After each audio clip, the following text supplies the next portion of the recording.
Welcome to bird media. నేను మీ పవన్ కృష్ణమూర్తి. ఆహ్, ఈ సమస్యకి సొల్యూషన్ ఎలాగా చెప్పాలో నాకు నిజంగానే తెలియట్లేదండి. ఇదిగో మిస్డ్ కాల్స్, మెసేజెస్ లిస్టు ఇంతమంది. ఒక పక్కన వర్కు, ఇంకో పక్కన దీంతోటి నిజంగానే 22A సంబంధించిన దాంట్లో నేను చేయాలనుకున్నంత చేయలేకపోతున్నాను అనేటువంటి ఒక సందిగ్ధ పరిస్థితిలో ఉన్నా. అయితే నా వరకు అనిపించినటువంటి ఒక సొల్యూషన్ మీకు చెప్తా. నేను ప్రతి ఒక్కళ్ళకి నేనే ఫోన్ చేస్తాను. మీరు నాకు ఫోన్ చేయొద్దు. ఏదైతే మన నంబర్ ఉందో ఆ నంబర్కి మీరు ఎవ్వరూ ఫోన్ చేయొద్దు. నేనే మీకు ఫోన్ చేస్తాను. మీరు చేయాల్సిందల్లా ఒకే ఒక్క పని. వాట్సాప్లో మీ సమస్యకి సంబంధించినటువంటి దాన్ని ఎక్స్ప్లెయిన్ చేస్తూ ఒక వాయిస్ మెసేజ్, దానికి సంబంధించినటువంటి ఏదో ఒక డాక్యుమెంట్, పూర్తిగా అవసరం లేదు, ఒక డాక్యుమెంట్ చెప్పండి. నాకు పంపిస్తే నేను నోట్స్ రాసుకుని నేను మీరు చెప్పింది విని తదుపరి రోజు కుదిరితే అదే రోజు వర్క్లో ఉన్నప్పుడు నేనే మీకు ఫోన్ చేసి పర్సనల్గా నేనే మాట్లాడతాను. నా వరకు ఇది ఎందుకో కొంచెం ఫీజిబుల్ అనిపిస్తోంది, ఇది ఉపయుక్తం అనిపిస్తోంది. ఎందుకు అనంటే మీరు మాటిమాటికి నాకు ఫోన్ చేస్తూ ఉండడం, నేను వర్క్లో ఉండి ఎత్తకపోవడం, ఫ్రీగా ఉన్నప్పుడు మాట్లాడుతూ ఉండడం, లేదు 22A మీద మాట్లాడుతున్నప్పుడు ఫోన్ కాల్స్ తీసుకుంటూ ఉండడం, దీంతో ఏంటంటే చాలామందికి నేను రీచ్ అవ్వలేకపోతున్నాను. మీరు నాతో ఎన్నో విషయాలు పంచుకోవాలనుకుంటారు, నేను అవి తీసుకోలేకపోతున్నాను. అది నాకే కాస్త బాధ అనిపిస్తుంది. నేను ప్రతి ఒక్కళ్ళతోటి కూడా నేను మాట్లాడాలి. మీ బాధ ఏంటి, మీకు ఆ సమస్య ఎక్కడుంది, ఎవరి దగ్గర నుంచి వచ్చింది, ఎలా దాన్ని ప్రభుత్వం దగ్గరికి చేరవేయాలి అనేటువంటి ఒక చిన్నపాటి తపన. దీంట్లో ఏం పెద్ద స్వార్థం కూడా ఏం లేదు. 10 మందికి మంచి జరిగితే నాకు మంచి జరిగినట్టే, అంతే. సో ఇది ఒకసారి ట్రై చేద్దాం. ఈ వారం రోజులు దయచేసి ఈ నెంబర్కి మీరు ఎవరు ఫోన్ చేయొద్దు. ఇవాళ మంగళవారం కదా, లెట్స్ టేక్ ఇట్, రేపు శనివారం వరకు కూడా నాకు ఎవరు ఫోన్ చేయొద్దు. మీరు ప్రతిరోజు సాయంత్రం 5 నుంచి 6 వరకు ఒక గంట సమయం నా వర్క్ అంతా అయిపోయాక నేను పర్టికులర్గా ఈ 22A మీదే నేను కూర్చొని నాకు ఎవరైతే వాట్సాప్ చేశారో ఆ వాట్సాప్ నెంబర్కి నేనే ఫోన్ చేసి వాళ్ళకి మాట్లాడతా. అలాగే చాలామంది ఏంటంటే, బాబు మాకు వాట్సాప్ ఎలా పంపించాలి ఏంటని తెలియదు అన్నవాళ్ళు మీ పక్కన ఎవరన్నా ఉన్నట్టయితే వాళ్ళకి చెప్పి ఏం చెప్పాలి అనేటువంటిది మీ నంబర్ నుంచి వాళ్ళని వాట్సాప్ చేయమనండి. లేదు చేయించినా పర్వాలేదు, వేరే వాళ్ళతో చేయించి ఫలానా వాళ్ళకి ఇలాంటి ఇష్యూ ఉంది అని చెప్పంటే నేను డెఫినెట్గా మీ నెంబర్కి నేనే ఫోన్ చేస్తాను, నేనే మాట్లాడతాను మీతోటి. సో దాంతో ఎక్కువ మందిని నేను రీచ్ అవ్వగలుగుతా ఈజీగా. అలా కాకుండా ఒక్కొక్కళ్ళు ఏంటంటే చాలామంది ఒక ఫోన్ కాల్ ఎత్తేసరికి వరుసగా 10 మంది 15 మంది ఫోన్ చేస్తూ ఉన్నారు. ఆ మిస్డ్ కాల్స్ అలా ఉండిపోతున్నాయి. తదుపరి ఎవరితో మాట్లాడాలి అనేటువంటి ఒక ఇబ్బంది నాకుంది. సో దయచేసి ఇది ఒక్కసారి మనం ట్రై చేద్దాం. మొత్తం అందరివి పాసిబుల్గా. ఎందుకంటే మనకు సలహా ఇచ్చారు కదా, సేమ్ అలాగే దాన్ని నేను ఇక్కడెందుకు ఇంప్లిమెంట్ చేయకూడదు వేరే వాళ్ళకి చెప్పేటప్పుడు. ప్రతి డిస్ట్రిక్ట్ కలెక్టరు కూడా ఒక వారం రోజులు, ఒక మండలం మీద ఒక వారం రోజులు దృష్టి పెడితే ఏడాదులు ఇవన్నీ క్లియర్ అవుతాయని వాళ్ళకి చెప్పినప్పుడు, ఇలాగ మీరు నాకు చేసే ఈ వాట్సాప్ మెసేజ్లతోటి రోజు కనీసం ఒక 10 నుంచి 20 మందితో నేను ఇంటరాక్షన్ అవ్వగలను కదా. సో అందరితో మాట్లాడే అవకాశం నాకు కలుగుతుంది. సో దయచేసి ఇది ప్రయత్నిద్దాం. సో ఇక ఇవాళ వచ్చేసరికి ముఖ్యమంత్రి గారు చెప్పినటువంటిది ఏంటంటే, ఆర్టీజీఎస్ సమీక్ష ఒకటి జరిగింది. ఆర్టీజీఎస్ సమీక్షలో ముఖ్యమంత్రి గారు చేసినటువంటి వ్యాఖ్యలు ముఖ్యంగా దాన్ని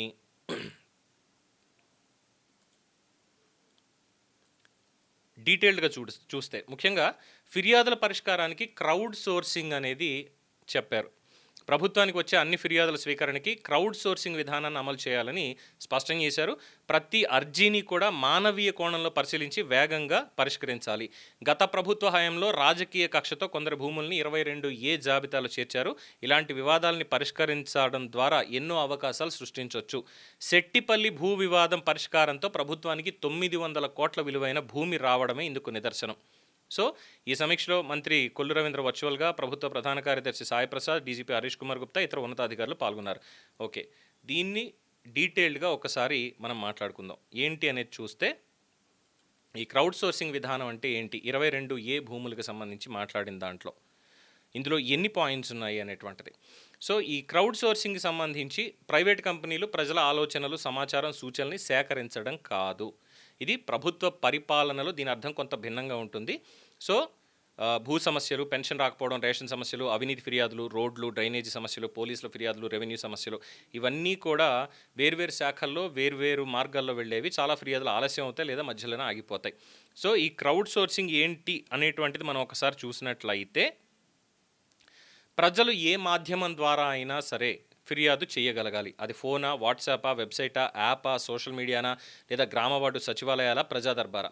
ఇవన్నీ కూడా ఒకే డిజిటల్ ప్లాట్‌ఫామ్‌లోకి రావాలి. తర్వాత ఆర్టిఫిషియల్ ఇంటెలిజెన్స్ లేదా డేటా అనలిటిక్స్ వీటి సహాయంతో వీటిని ఏ శాఖకు పంపించాలి, ఎంత అత్యవసరం, ఎన్ని రోజుల్లో పరిష్కరించాలి, ఎక్కడ ఎక్కువ ఫిర్యాదులు వస్తున్నాయి, ఈ అంశాల్ని ఆటోమేటిక్‌గా గుర్తించేటువంటి అవకాశం విధానం ఏర్పడుతుంది. అంటే ప్రభుత్వం ప్రజల నుంచి భారీ స్థాయిలో సమాచారాన్ని సేకరించి దాన్ని పరిపాలనలో ఉపయోగించడం. దీనికి ఆయన క్రౌడ్ సోర్సింగ్ అనే పదాన్ని ఇక్కడ ఉపయోగిస్తున్నారు.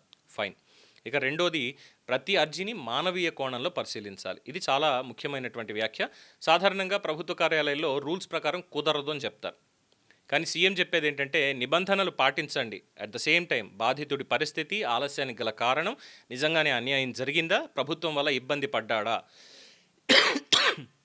క్షమించాలి, ఇబ్బంది పడ్డారా, ఈ అంశాలను కూడా అధికారులు పరిగణలోకి తీసుకోవాలి. దీన్నే హ్యూమన్ సెంట్రిక్ గవర్నెన్స్ లేదా సిటిజన్ సెంట్రిక్ అడ్మినిస్ట్రేషన్ అంటారు. ఇక మూడోది, వేగంగా పరిష్కరణ. ఫిర్యాదులకి టైం లిమిట్ ఉండాలి. బాధ్యత వహించే అధికారి, పురోగతి, ట్రాకింగ్, పరిష్కారం ఇవన్నీ ఉండాలి అని చెప్పి సూచిస్తున్నారు. సర్వీస్ డెలివరీ గవర్నెన్స్లో ఇది ముఖ్యమైనటువంటి ఇంకొక అంశం. సో 22A జాబితా అనేది మనకు తెలుసు. సో ఈ ప్రకటనలో కీలకమైనటువంటిది. Prohibited property list. అమ్మలేరు, కొనలేరు, రిజిస్ట్రేషన్ చేసుకోలేరు, బ్యాంకు లోన్లు రావు, అభివృద్ధి చేయడం కష్టం, మిగులు భూముల్లాగా ఇంకోలాగా అలా ఉండిపోతాయి, మురిగిపోయి ఉంటాయి. వాటి వల్ల ఎవరికి ఉపయోగం ఉండదు. దీనివల్ల ఈరోజు ఎంతమంది ఇబ్బంది పడుతున్నారో, పిల్లల చదువులకు పెట్టుకోలేక, చేసే చిన్న చిన్న వ్యాపారాలకి లోన్లు తెచ్చుకోలేక, వ్యవసాయానికి లోన్లు తెచ్చుకోలేక, పోనీ అమ్ముకుని పిల్లల పెళ్లి చేసుకోవాలి, అనారోగ్యం ఉంటే చికిత్స చేయించుకోవడానికి అమ్మేద్దామంటే దానికి లేక, ఇవన్నీ కూడా. సో ఇలా ఎన్నో ఇబ్బందులు ఉన్నటువంటి వాళ్ళు ప్రతిరోజు మనతో మాట్లాడుతున్నారు. సో ఎందుకు ఇవి పెడుతున్నారు? దీంట్లో 5 ప్రధానంగా ఉన్నాయి. ఒకటి, ప్రభుత్వ భూమి అవ్వాలి, దేవాదాయ భూమి అవ్వాలి, వక్ఫ్ భూమి అవ్వాలి, అటవీ భూమి, కోర్టు వివాదంలో ఉన్నది, యాజమాన్య వివాదాలు. ఇవి ఉంటేనే 22Aలో చేర్చాలి.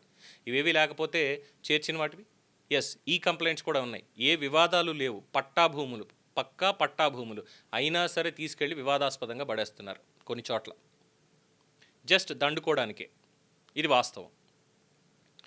సో ఇక్కడ ముఖ్యమంత్రి గారు ఇవన్నీ ఎందుకు ఇప్పుడు ప్రస్తావించారు అంటే, గత ప్రభుత్వంలో కొంతమంది వ్యక్తుల భూముల్ని రాజకీయ కక్షతో 22Aలో పెట్టారు. అలా జరిగితే ఆ వ్యక్తి భూమి విలువ దాదాపు 0కి పడిపోతుంది.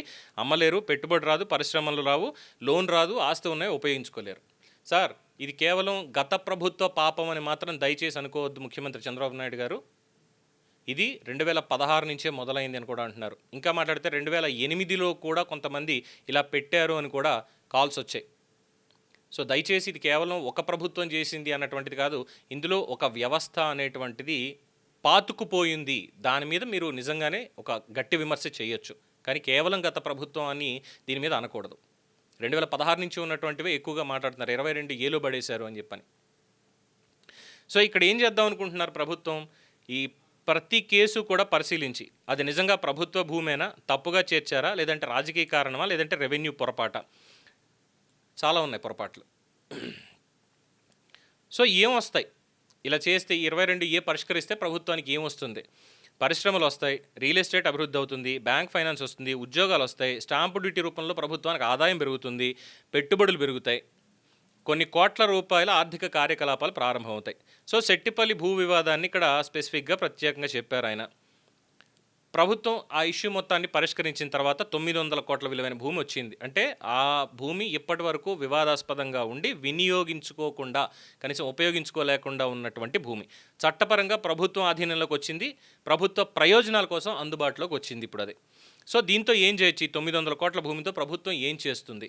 ఈ 900 కోట్ల భూమిని ఎగ్జాంపుల్ తీసుకుంటే అక్కడ ప్రభుత్వ కార్యాలయాలు కట్టచ్చు, హౌసింగ్ ప్రాజెక్టులు కట్టచ్చు, పరిశ్రమలకు కేటాయించవచ్చు, ఐటీ పార్కులు కట్టచ్చు, విద్యాసంస్థలు కట్టచ్చు, ఆసుపత్రులు కట్టచ్చు, లేదా వేలం వేసి డెవలప్మెంట్కి ఇచ్చేటువంటి రియల్ ఎస్టేటే చేసింది అనుకుంటే ప్రభుత్వానికి భారీ ఆదాయం కూడా రావచ్చు.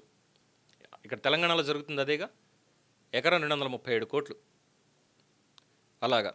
సో దీని అవకాశాల సృష్టి అని చెప్పని అంటున్నారు. సో ఇక్కడ ఈ అవకాశాలు సృష్టించే దాంట్లో నెగిటివ్గా తీసుకునే వాళ్ళకి చెప్పాల్సినటువంటిది.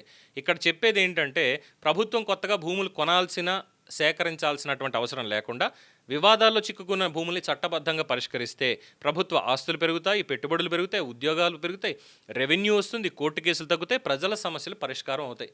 మహానుభావ, ఇదే ప్రతి ఒక్కళ్ళు కోరుకుంటున్నది.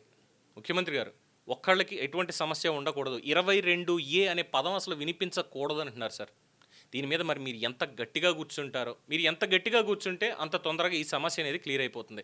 మీరు ఆర్టిఫిషియల్ ఇంటెలిజెన్సే పెడతారా, క్వాంటమ్ కంప్యూటింగే పెడతారా, డేటా అనలిటిక్సే పెడతారా, ఆర్టీజీఎస్ సెంటర్ ఇప్పుడు ఏదైతే ఉందో దాన్ని ఇంకా విస్తరించి డబుల్ టైం, త్రిబుల్ టైం చేసి ప్రత్యేకంగా ఒక ఏడాది చెప్పాం కదా, కలెక్టర్ల దగ్గర నుంచి వీఆర్ఏల వరకు ఈ రోజు నిన్నటి నుంచి మళ్ళీ వచ్చే సంవత్సరం ఈ తేదీ వరకు కూడా ఒక్కళ్ళని కూడా ట్రాన్స్ఫర్ చేయకుండా వీటి మీద కూర్చోబెడితే ఓ పక్కన మిగతా గవర్నెన్స్ నడుస్తుంది, అభివృద్ధి జరుగుతుంటుంది. ఈ సమస్యలన్నీ పరిష్కరించగలిగితే ప్రజలు హ్యాపీగా ఉంటారు సార్, నిజంగా హ్యాపీగా ఉంటారు. మీరు వాళ్ళ నెత్తి మీద పాలు పోసిన వాళ్ళు అవుతారు. ఇది ఇందులో ఉన్నటువంటిది. సరే, ముఖ్యమంత్రి గారు ఇలా అన్నారు కాబట్టి ఫైన్, మరి అధికారులు ఏమంటారు? ఇది చాలా పెద్ద ప్రశ్న, మరి చెప్పాలి సమాధానాలు వాళ్ళు. సరే, ఇవాళ మనకు వచ్చినటువంటి దాంట్లో ఒక 2-3 అయినా ప్రస్తావించాలి డెఫినెట్గా. కొంతమంది డాక్యుమెంట్స్ పంపించారు, నేను వాళ్ళతో తర్వాత మాట్లాడతా డెఫినెట్గా. అండ్ రాధాకృష్ణ మోహన్ గారు ఇది ఎప్పుడో చాలా పాత డాక్యుమెంట్స్, పాపం ఫోటో స్టాట్లు తీయించి మరీ పంపించారు. ఇది మాట్లాడదాం సార్ డెఫినెట్గా, నేను చెక్ చేసి I'll get back to you. Chittoor జిల్లా గుడిపాల మండలం 190 రామాపురం దళితవాడలో నివసించే అప్పారావు మరియు అప్పారావు భార్య జయమ్మకు సంబంధించిన రామాపురం రెవెన్యూ లెక్క 2 ఎకరాల 5 సెంట్లకి సంబంధించి డీకేటీ భూమి, సర్వే నెంబర్ ఇవన్నీ పెట్టారు. నాకు జయమ్మకి 2 పిల్లలు, పెద్ద కుమార్తె కమలమ్మ, చిన్న కుమారుడు సింగారం. ఇరువురికి తల్లి అయిన నా పేరు మీద ఉన్న 5 ఎకరాల భూమి ఇరువురికి సమానంగా పంచివ్వాలని భాగ పరిష్కారం. 5 ఎకరాల్లో పెద్ద కుమార్తె కమలమ్మకి హాఫ్, చిన్న కొడుకు సింగారంకి హాఫ్ షేరు చట్ట ప్రకారం. దీంట్లో దాదాపు 15 సంవత్సరాలుగా పట్టాదారు పాస్బుక్ మంజూరు చేయాలని రెవెన్యూ అధికారులకు విన్నవించుకున్న మా తల్లి జయమ్మ మరణించి ఇప్పటికీ 6 ఏళ్ళు కావస్తున్న ఈ తేదీ వరకు కూడా లేట్ జయమ్మ కుమార్తెకు కమలమ్మ పేరుతో పట్టాదారు పాస్బుక్ మంజూరు చేయకపోవడం బాధాకరం. తమరు దయచేసి మానవతా దృక్పథంతో ఆలోచించి లేట్ జయమ్మ నా తల్లి పేరు మీద ఉన్న పట్టాదారు పాస్బుక్ని నా పేరు మీద 1/2 ఎకరం 1.5 షేరు, అలాగే వాళ్ళ తమ్ముడికి కూడా కమలమ్మ గారు పెట్టుకున్నటువంటి అర్జీ ఇది. మరి ఇది చిత్తూరు జిల్లా కలెక్టర్ గారు ఒకసారి చూడాలి. నెక్స్ట్ ఉప్పలపాటి వెంకటేశ్వర్లు గారు నిన్న పెట్టినట్టు ఇవాళ కూడా పెట్టారు. ప్రజల మంచి కోరే ప్రభుత్వం అని తెలియజేస్తున్నాను అని చెప్పని గ్రీవెన్స్ అనగాని సత్యప్రసాద్ గారు నిర్వహించారు. Fine sir. తరువాత ఇది కబ్జా 22A కాదండి, ఇది కబ్జాది పాలెం శ్రీదేవి గారని వారికి సంబంధించింది. ఏంటనేది ఒకసారి కేసు త్వరగా నేను మాట్లాడేస్తాను. దీనికి సంబంధించింది కడప నగరం చెమ్ముమియ్యాపేట పి సునీల్ కుమార్ గారి భార్య పాలెం శ్రీదేవి అయిన నేను అనేక నమస్కారాలు చేసి వ్రాసుకున్న మనవి అర్జీ ఏమనగా, అయ్యా నేను లోగడ సయ్యద్ షుకూర్ భార్య Basha son of late Syed Mahboob Miya గారి వద్ద విక్రయ అగ్రిమెంట్ ద్వారా ఒక సర్వే నెంబర్లో 2.99 సెంట్ల గల భూమిని వీరపునాయునిపల్లె మండలం రాజుపాలెం గ్రామ పొలంలో కొనుగోలు చేశాను. సదరు భూమిని నా హక్కు అనుభవంలో ఉంచుకుని అనుభవిస్తూ వచ్చినాను. మనవి చేయింది ఏమనగా, వైఎస్ఆర్ కడప జిల్లా వీరపునాయునిపల్లె మండలం రాజుపాలెం నివాసి చెన్నారెడ్డి కుమారుడు పాలెం కృష్ణారెడ్డి అతను సదరు నా హక్కు అనుభవంలో ఉన్నటువంటి 2.99 సెంట్ల భూమిని వీరపనాయనిపల్లె మండలం రాజుపాలెం నివాసి లేట్ వల్లూరు గంగన్న గారి భార్య వల్లూరు రామలక్ష్మమ్మ ఆవిడ పేరు మీద రిజిస్ట్రేషన్ చేయించి వారి అన్నదమ్ముల ద్వారా సాక్షి సంతకాలు చేయించి సర్వే నెంబర్కు బదులుగా నా యొక్క సర్వే నెంబరు పేరుతో రామలక్ష్మమ్మ పేరుతో ఆన్లైన్ చేయించి రిజిస్ట్రేషన్ చేయించేశాడు. ఇది చాలా అన్యాయం. ఈ విషయం కమలాపురం కోర్టులో కేసు నడుస్తోంది. ఈ విషయంగా పెండ్లిమర్రి మండలం పోలీస్ స్టేషన్ సిఐ గారు నన్ను నీ డాక్యుమెంట్లు కాగితాలు తీసుకుని రమ్మని చెప్పగా స్టేషన్కి వెళ్ళాను. సదరు సిఐ గారు నా మాటలు వినకుండా, నా పత్రాలు పరిశీలించకుండా, నేను ఆడకూతురునని కూడా చూడకుండా నోటికి వచ్చినట్లు తిట్టి నన్ను సీరియస్గా చూస్తూ దుబారాగా మాట్లాడుతూ నిన్ను లోపల వేస్తానని బెదిరించారు. కడప డిఎస్పీ దొరవారికి నేను మొరపెట్టుకోగా సదరు భూమిలో వేస్తున్న బోరును ఆపించి నాకు న్యాయం చేశారు. కానీ వారు సిఐ గారికి వెళ్ళి ఏం చెప్పారో తెలియదు. సదరు సిఐ గారు నన్ను చాలా నీచమైన పదజాలంతో తిట్టినాడు. నేను ఆడకూతుర్ని, నాకు ఒక కుమార్తె ఉంది సార్. నేను 20 సంవత్సరాల నుండి తెలుగుదేశం కార్యకర్తను సార్. నాకు ఒక ఆడకూతురు, కడప నగరంలో పాలమ్ముకుంటూ పాడి ద్వారా బ్రతుకుతున్నా. కావున దయగల ఆంధ్రప్రదేశ్ ముఖ్యమంత్రి గారు నా యందు దయ ఉంచి అతనిని భూమిలోనికి దిగనేయకుండా, నన్ను బెదిరించకుండా నాకు న్యాయం చేయమని కోరుతున్నాను. తమరి విధేయురాలు పాలెం శ్రీదేవి. ముఖ్యమంత్రి గారు దయచేసి ఇది కూడా పట్టించుకోండి సార్. ఎండార్స్మెంట్ డాక్యుమెంట్స్ కూడా పాపం ఆవిడ పంపించున్నారు. ఇది ఒకటి. అండ్ ఆఫ్టర్ దట్ సార్, ఇది చాలామంది వాట్సాప్లో ఏంటంటే మీరు నాకు పంపించేటప్పుడు నేనేమి డిఫాల్ట్ టైమర్ అంటే 24 గంటల్లో 90 రోజుల్లో మీరు పెట్టినవి నేను పంపిన మెసేజ్లు డిసప్పీర్ అయిపోతాయి, అంటే కనిపించకుండా పోతాయన్న ఆప్షన్ నేను పెట్టుకోలేదు. బట్ చాలామంది అది పెట్టుకొని ఏం చేస్తున్నారంటే మీరు పంపినవి నా దగ్గర రాకుండా పోతాయి మీరు వాట్సాప్ చేసేటప్పుడు. సో నాకు పంపించేదానికి అట్లీస్ట్ ఆ డిఫాల్ట్ టైమర్ అనేది లేకుండా కొంచెం పెడితే నేను మీకు కాల్ చేసి మీ సమస్యకి అడ్రస్ చేసిన తర్వాత నేనే తొలగిస్తాను వాటిని. ఆ తర్వాత మీరు తొలగించుకోవచ్చు. వారసత్వ భూములు 100 రూపాయలకి రిజిస్ట్రేషన్ చెయ్యండి చెక్ చేసి అని ముఖ్యమంత్రి గారు చెప్పారు. బట్ అధికారుల దగ్గరికి వచ్చేసరికి ఎందుకు చేయట్లేదో తెలియట్లేదు. ఎందుకంటే ఆ, వీరి పేరు బి రమేష్ గారు. సార్ మాది కర్నూలు జిల్లా హొళగుంద మండలం సమతాగేరి గ్రామం సార్. మాది వారసత్వపు భూమి. గత 6 సంవత్సరాల నుంచి మేము తిరుగుతున్నాం సార్. మాకు ఎటువంటి న్యాయం జరగలేదు. అంటే గత 6 సంవత్సరాల నుంచి తిరుగుతున్నారు అంటే కొత్త ప్రభుత్వం వచ్చి దాదాపు 2 సంవత్సరాలు దాటింది. ఈ 2 సంవత్సరాలు కూడా తిరుగుతున్నారంటే ఈ 2 సంవత్సరాలు కూడా చేయకపోతే ఇంకా ఏమనాలి? అధికారుల నిర్లక్ష్యం అనాలా దీన్ని ఇక్కడ చెప్పాలి. ఇలా చాలా ఉన్నాయి సార్. ఒకటి కాదు, 2 కాదు, చాలా చాలా చాలా ఉన్నాయి. ఇంకొకటి సార్, మీ పేరు పెట్టలేదండి ఇందులో. సార్ మాది భూమి మా తాతగారి కాలం నుంచి ఆయన పేరుతో పత్రాలు ఉన్నాయి. 1972లో మా నాన్నగారి పేరుతో ఖాతా మ్యూటేషన్ అయింది. అయినప్పటికీ ఈ భూమిని 22A జాబితాలు చేర్చారు. ఇప్పుడు ఏం చేయాలో అర్థం కావడం లేదు, హెల్ప్ చేయండి. ఒకసారి వీరికి ఫోన్ చేద్దాం, ఎందుకంటే నంబర్ ఉంది కానీ ఫోన్ పేరు కూడా పెట్టలేదు, ఎక్కడ అనేది కూడా చెప్పలేదు. కాబట్టి లెట్స్ కాల్ హిమ్ వన్స్. ఎవరో కానీ మనకి కాల్ అటెండ్ అవ్వట్లేదు. సార్ మరి మీరు మీ పేరు చెప్పలేదు, అలాగే మీకు సంబంధించిన డాక్యుమెంట్ ఏంటనేది ఎక్కడ అనేది కూడా మీరేం చెప్పలేదు. జస్ట్ ఒక నార్మల్ వాట్సాప్ మెసేజ్ పెట్టున్నారు. దయచేసి మీ డీటెయిల్స్ కొంచెం పంపించినట్టయితే దానికి సంబంధించి ఏమైనా తెలుసుకునే అవకాశం ఉంటుంది. దాన్ని బట్టి ఎవరిదైనా సలహా తీసుకుని ఏం చేస్తే బాగుంటున్నది చెప్పగలుగుతాం. దయచేసి కొంచెం చూడండి సార్ మీరు అది. హలో, రాంబాబు గారా? అవునండి. రాంబాబు గారు నమస్కారం. చెప్పండి సార్, మీరు కొన్ని డాక్యుమెంట్స్ పంపించారు. మాట్లాడామండి, మీకు అదే పీడిఎఫ్ పెట్టాము డాక్యుమెంట్లోను. తర్వాత కలెక్టర్ గారికి, ఎంఆర్ గారికి ఇచ్చిన లెటర్లు, అంతకుముందు కూడా చాలా లెటర్లు పెట్టామండి. ఓకే, దాన్ని రిజెక్ట్ సో చేస్తాం. ఒక్కసారి మీ మీ ఇష్యూ ఏంటనేది ఒక్కసారి కొంచెం క్లుప్తంగా చెప్తారా? 22A పెట్టారండి మాది ల్యాండ్. మా పిల్లల వివాహాలకు కానీ అన్నిటికీ అడ్డంగా ఉంది, చాలా ఇబ్బందిగా ఉంది. ఎక్కడ సార్ ఇది? బాపులపాడు మండలం అండి. బాపులపాడు ఎక్కడ సార్? కృష్ణా డిస్ట్రిక్ట్ బాపులపాడు కృష్ణా జిల్లా బాపులపాడు. ఓకే, సో ఈ 22Aలో పెట్టారు. పెట్టిన తర్వాత మీరు వెళ్ళి ఎంక్వైరీ చేశారు ఎందుకు పెట్టారని? ఎందుకు పెట్టాం, చేసామంటే లెటర్లు చాలా ఇచ్చామండి. ఎంఆర్ఓ గారికి చాలా సార్లు ఇచ్చాము, అది రిజెక్ట్ చేశారు. మళ్ళీ కలెక్టర్ గారు ఇచ్చిన అదే రిజెక్ట్ చేస్తున్నారని. అది విఆర్ఓ గారికి పంపిస్తుంటే అది ఫేర్ అడంగుల్లో గయాలు అని రాసిందంటండి. ఇది వరకు పూర్వం ఏంటంటే బీడి పని గయాలు పెట్టాము, గయాలు చేసాము అన్నట్టుగా ఉండేది, సాగులో ఉండేవి కాదు. ఇది వరకు నుంచి మిర్జాపురం నుంచి కొంతమంది కొనుక్కుని తర్వాత అమరవాది వెంకటేశ్వర్లు అని చెప్పి ఆయన ఒక 60 ఎకరాలు ఉందండి. ఆయన కొనుక్కుని ఆయన మళ్ళీ కొనుక్కున్నట్టు ఇందులో రిజిస్టర్ లో రావట్లేదంటే వాళ్ళ పిల్లలకి ఇచ్చేస్తే మేము మా తండ్రి ఆస్తులను పంచుకున్నాం అన్నట్టుగా రాస్తే అది గయాల భూమి, గవర్నమెంట్ భూమి అని పెట్టారండి. ఇప్పుడు లాస్ట్ ఇయర్ నుంచి లోన్లు కూడా ఇవ్వట్లేదండి. దాన్ని ఏమో గెజిటెడ్ సైన్, ఎంఆర్ఆర్ సైన్ కూడా ఇవ్వట్లేదు 1B అడంగల్ కాపీలో. ఓకే, తర్వాత పాస్ పుస్తకాలు ఆల్రెడీ చెన్నై నుంచి మీకు 3 పాస్ పుస్తకాలు పెట్టామండి ఆల్రెడీ పీడిఎఫ్ లో. మళ్ళీ ఇప్పుడు కొత్తగా వచ్చే పాస్ పుస్తకం కూడా గయాలని రాశారు కాబట్టి ఇవ్వమని అంటున్నారు. కొంత దాంట్లోనేమండి మా మిసెస్ పేరు ప్రత్యేకించి గయాలని ఉంది. నా దాంట్లో 3 ఎకరాలు పట్టా ఉండి 3 ఎకరాల చిల్లర ఒక 50 సెంట్లు గయాలు ఉంటే ఆ పాస్ పుస్తకం కూడా అసలు ఇవ్వట్లేదు, ఇవ్వద్దని చెప్పారని చెబుతున్నారు. అంటే ఇది ఎప్పటి నుంచి, ఎన్నో సంవత్సరం నుంచి ఉందండి మీ మీ ఆధీనంలో? 18 నుంచి ఉందండి ఇది 22Aలో.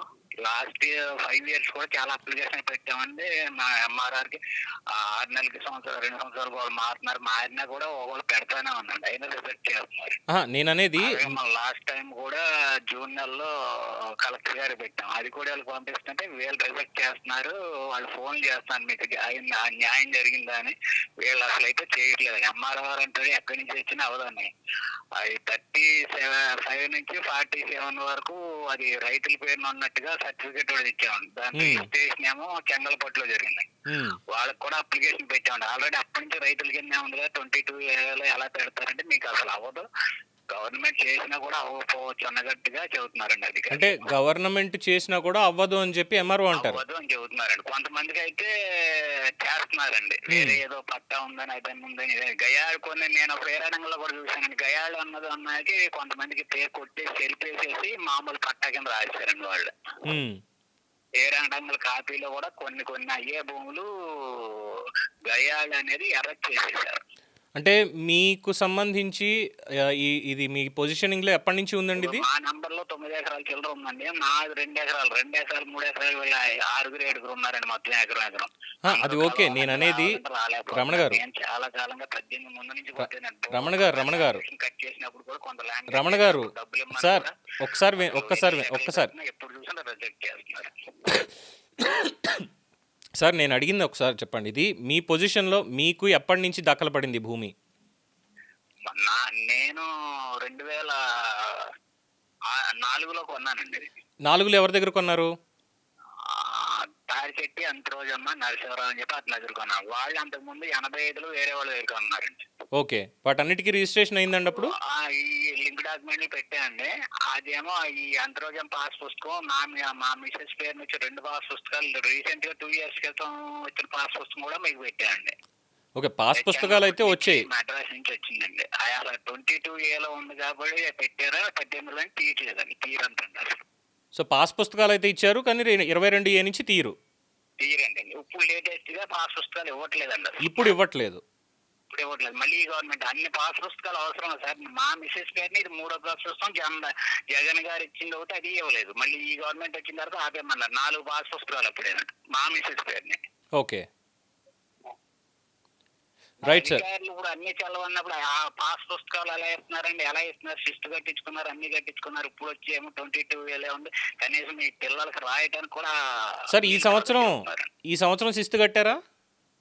ఈ సంవత్సరం ఇంకా ఓపెన్ అవ్వలేదండి. మరి ఓపెన్ కావాలని బ్యాన్ చేశారేం చేయలేదు. లాస్ట్ ఇయర్ కట్టామండి. లాస్ట్ ఇయర్ శిస్తు కట్టారు కానీ 22Aలోనే ఉంది. అయిందండి మొత్తం. నేను కొన్న కానించి కడతానే ఉన్నామండి, continuation. Right, okay sir. Thank you sir. ఓకేనండి. ఓకే సార్, నేను చూస్తాను. అది గయాళు భూమి అంటే నాకు పెద్దగా ఐడియా లేదండి, బట్ నేను చూస్తున్నాను. గయాళు భూమి అంటే ఇన్ జనరల్గా ఎవరికి ఎలాంటి హక్కులు లేకుండా పూర్తిగా అది ప్రభుత్వ ఆధీనంలో ఉన్నటువంటి నిరుపయోగమైన బంజరు భూమి లేదా పోరంబోకు భూమి అంటారు. దీన్ని సాగుకు కానీ ఇతర అవసరాలకు కానీ ప్రభుత్వం ఎవరికి కేటాయించి ఉండదు. సో శిస్తు లేనటువంటి భూమి, ఈ భూముల మీద ప్రభుత్వం ఎలాంటి పన్ను కానీ శిస్తు కానీ విధించదు. అన్అసెస్డ్ వేస్ట్ అంటారు, UAW. ఇవి వాగులు, వంకలు, గెడ్డలు లేదా సాగుకు పనికిరానటువంటి కొండ ప్రాంతాల్లో ఉండేటువంటి భూములు. బేసిక్గా సాగుకి పనికిరావు, అలాంటి వాటిని గయాళు భూములు అంటారు. సో అసైన్మెంట్ అయితే ఈ గయాళు భూముల్లో కొంత భాగం ఒకవేళ వ్యవసాయానికి అనుకూలంగా ఉంటే ప్రభుత్వమే ఈ భూమి లేనటువంటి నిరుపేదలకి వాటిని అసైన్మెంట్ పట్టాల ద్వారా కేటాయించేటువంటి అవకాశం మాత్రమే ఉంటుంది. ఇది గయాళుకు సంబంధించినటువంటి బేసిక్ దానికి సంబంధించిన నేను తెలుసుకున్నటువంటిది. సో ఈ రికార్డులు ఎక్కడెక్కడ ఉంటాయి ఏంటనేది గతంలో చాలామంది చెప్పే ఉన్నారు, అంతా అయ్యింది. ఈ మిగులు భూములు అనేటువంటిది కూడా వస్తుంది. మరి ఇప్పుడు వారు అడిగినటువంటిది కరెక్టే కదా, పాస్ పుస్తకాలు ఎవరు ఇష్యూ చేశారు? మరి అది నిషేధిత భూమి. వాళ్ళు ఏకంగా చెన్నై వెళ్ళి చెంగల్పట్టులో జరిగినటువంటి రిజిస్ట్రేషన్ కాపీసు ఇవి కూడా తీసుకొచ్చారు. మరి ఎవరు తప్పనాలి ఇక్కడ? దీనికి నా దగ్గర కూడా ఆన్సర్ లేదు. ఎవరి తప్పు అనాలి అన్న దగ్గర దానికి ప్రభుత్వం శాఖ అధిపతులు, పాలనాధిపతులు ఎవరైతే ఉన్నారో పాలసీ మేకర్స్, వాళ్ళు చెప్పాలి సమాధానం. సో ఇవాళకి 22A మీద ఇంతేనండి. నేను చెప్పాను కదా ముందే, ప్రతి ఒక్కళ్ళు కూడా నాకు ఇన్స్టెడ్ ఆఫ్ కాలింగ్ నాకు వాట్సాప్లో మీ సమస్య ఏంటనేది దానికి సంబంధించిన ఏదో ఒక డాక్యుమెంట్, ప్రాపర్గా ఉన్న డాక్యుమెంట్ ఒకటి నాకు పెట్టి నేనే మీకు ఫోన్ చేస్తాను. మీ సమస్య ఏంటనేది నేను విని దాన్ని బట్టి మనం ఏం చేయొచ్చు అనేది ముందుకు వెళ్దాం. అల్టిమేట్గా ఒకటే, ప్రభుత్వం, ముఖ్యమంత్రి గారేమో స్టెప్స్ తీసుకోవాలని చెప్తున్నారు, కానీ కిందకు వచ్చేసరికి మాత్రం ఏది అంత సజావుగా అవ్వడం లేదు. ఇది కూడా ప్రభుత్వం గుర్తుపెట్టుకోవాలి. Thank you. చూస్తూనే ఉండండి ది బర్డ్ మీడియా. ఈ వీడియో మీకు నచ్చినట్లయితే లైక్ చేయండి, షేర్ చేయండి, సబ్స్క్రైబ్ చేయండి. మరిన్ని అప్డేట్ల కోసం మా వాట్సాప్ ఛానల్ను ఫాలో చేయండి.